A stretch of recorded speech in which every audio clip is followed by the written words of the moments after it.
We started this project about a year ago as a way to start thinking about what the transitions that are happening in the city. Most of our campaigns are related to buildings that have been here for a while, people that are being displaced, and organizing the people that are being displaced to kind of fight back. But we also were noticing that with the neighborhood changing, there were a lot of new people coming into this neighborhood, but also into the city, who just also, like me, I moved here almost 4 years ago, and there's a lot about the history that I just didn't know. And so we wanted to create this as a kind of a learning space. We call it community learning sessions, as a place for us to kind of get together, talk to each other, learn from each other, build relationships with each other, and kind of, just understand what's going on around us and how we are participating in it and what we can do to change it together. I moved farther away from this neighborhood, but I still come to church here. But I moved farther away towards the one circle, and it's not the same, because over there, it's the diversity is not there anymore, and the high rises are going up, and real estate agent trying to buy out the property where I live, and some people are selling out.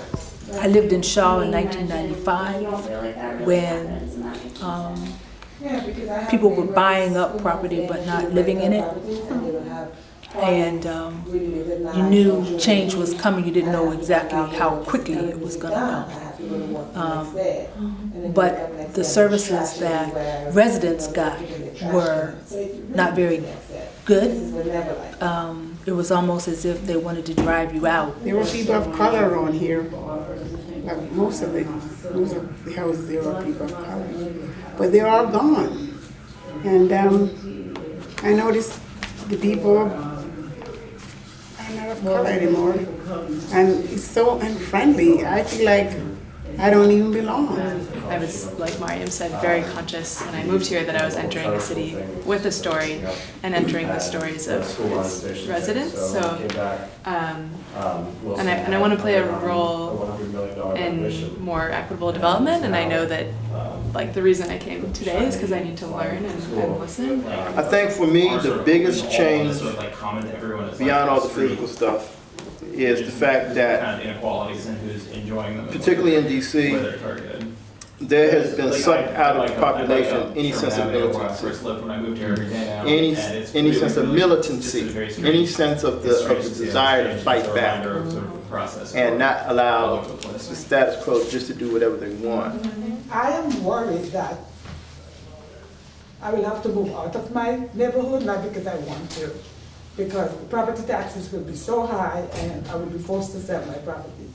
And that makes me so angry that if I cannot live in the neighborhood that I want to in the city, I would not stay in DC. I would be too angry to walk through the neighborhood and see that's where I used to live, and I can't live there anymore, not because I don't want to. One of the reasons that I'm interested in this conversation is I too feel like it's too big and I can't do anything about it. And what I'm learning from my conversations at 1DC is that part of what would help us get beyond that is together figuring out how to get our arms around this thing, really understand why it happens so that we can take appropriate steps.